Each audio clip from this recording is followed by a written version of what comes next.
so soon. I'm sorry, what did you say his name was? Coach Ferratu. Coach Ferratu. That was his real name, like his actual vampire name? No. His vampire name was Balak Alastane. What the f would he name himself after a famous vampire movie? Was he doing a bit? I do not know, Your Unholiness. Jesus Christ, from now on, no more of this clever name bullshit. When a vampire is pretending to be a human, they can just call themselves Alan Jefferson or something like that. Nice to see everyone's just sitting here patiently with their 2 eggs, 2 sausages, pancake, and I'm going to say rice, grits, cottage cheese. My point is, why is no one eating yet? We see that Summer has her fork in her hand, so she's obviously about to eat something. Rick is drinking coffee, which means he's preoccupied. Jerry is doing something on his iPad, so he's covered. And Morty is talking with his fork in his hand, meaning that he's about to eat something when he's done speaking. Rick and Morty episode substandard breakfast operating procedure cliche. This time it's the case of the inappropriate bowl of cereal. Everyone knows that you eat cereal while the main breakfast is cooking. That's not a cliche, buddy. What is up with this balloon game that Jerry's playing? First I thought he was popping just the blue balloons, but then he pops a red one, and then I wondered why there's no score listed, so what's the point? But then I realized there are apps where you just pop fake bubble wrap like this, so now the sins for app culture and bleeding my bank account dry 99 cents at a time. So he sins something even though he admits it's realistic? That's dumb. Sorry, I wasn't paying attention. To a conversation about vampires? In fairness to Jerry, vampires are one of the least interesting conversation topics to happen around this breakfast table. So, not sure why everyone's so worked up about it. Pointless nitpicking is pointless. We tried a couples therapist. That's Earth therapy. You might as well ask a horse to fix a merry-go-round. It may not be perfect and may take a lot of work, but strangely enough, Earth therapy is the only therapy most people on Earth have access to. So he's sinning the fact that Rick is criticizing Earth therapy because people on Earth don't have access to it? Do you see why that's stupid? Also, does he mean an actual horse? Or one of the horses on the merry-go-round itself?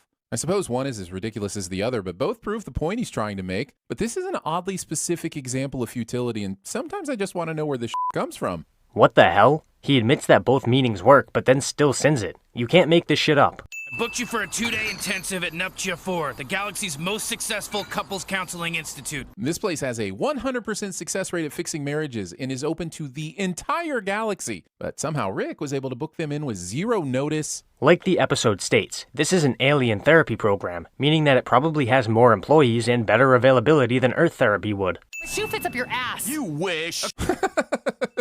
That fake-ass laugh.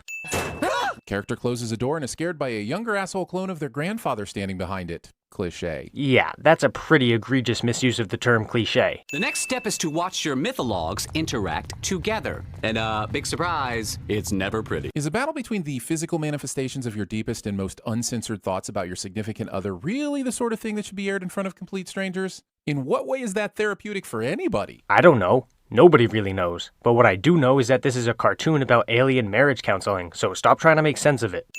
We can work together. Smearing your arm oil on your worm husband. Honestly, guys, have you ever tried to sin this show? He basically just admitted that he doesn't know how to sin this amazing show.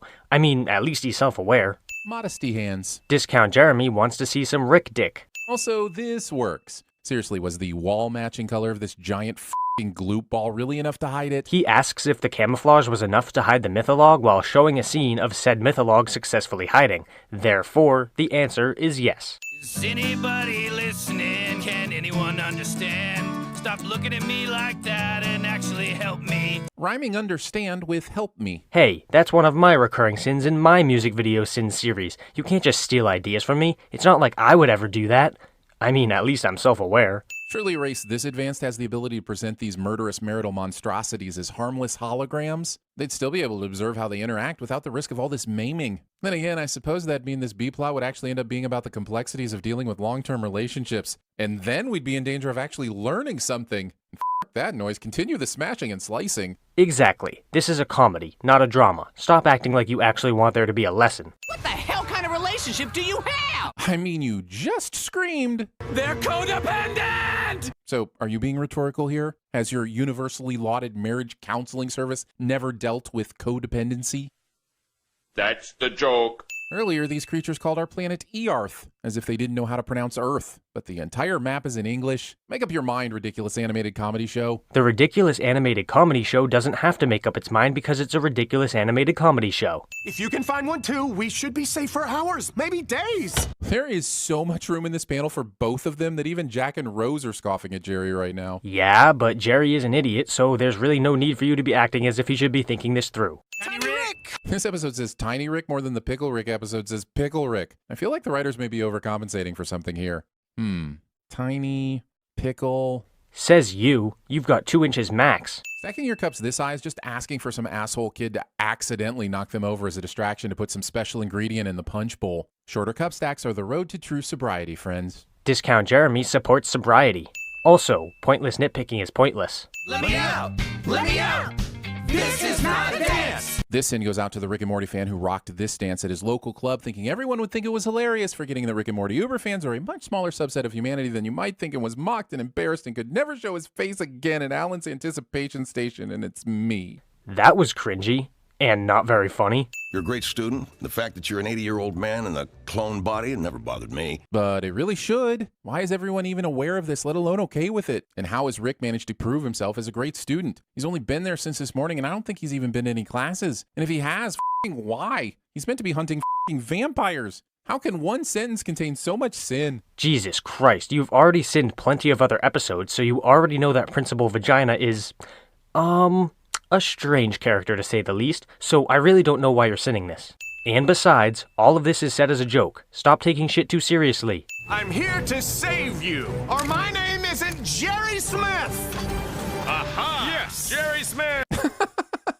Yeah, no show has a right to be this funny and genuinely insightful at the same time. It's just not fair to the other shows. And yes, that means I'm giving this show a sin because other shows can't match it. But don't look at me that way. You knew which channel you clicked on, honey. That fake-ass laugh. Also, Discount Jeremy sins something he likes cliche. I like to believe that Hugh Jackman's character from The Prestige survived, found some youth juice, and eventually became his character in Reminiscence, and that this machine is the twisted result of a merger of both of his infamous inventions. Discount Jeremy makes 2 Hugh Jackman pop culture references that aren't sins of the episode cliche. Rick comes out of the vat and Marty says, Rick, while Summer says, pants! And while I don't blame Summer for her cultural norm views on nude body boundaries regarding grandparents, I will say it's weird that you chose this moment to be all of a sudden so grossed out when his tiny Rick has been in clear view the whole episode. But his hand was blocking his twig and berries earlier, as you yourself pointed out, so this sin is dumb because of your lack of consistency.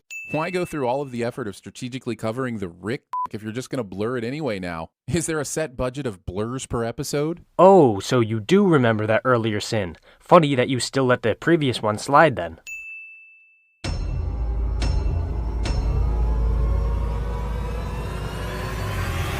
I feel like my cervix hurts.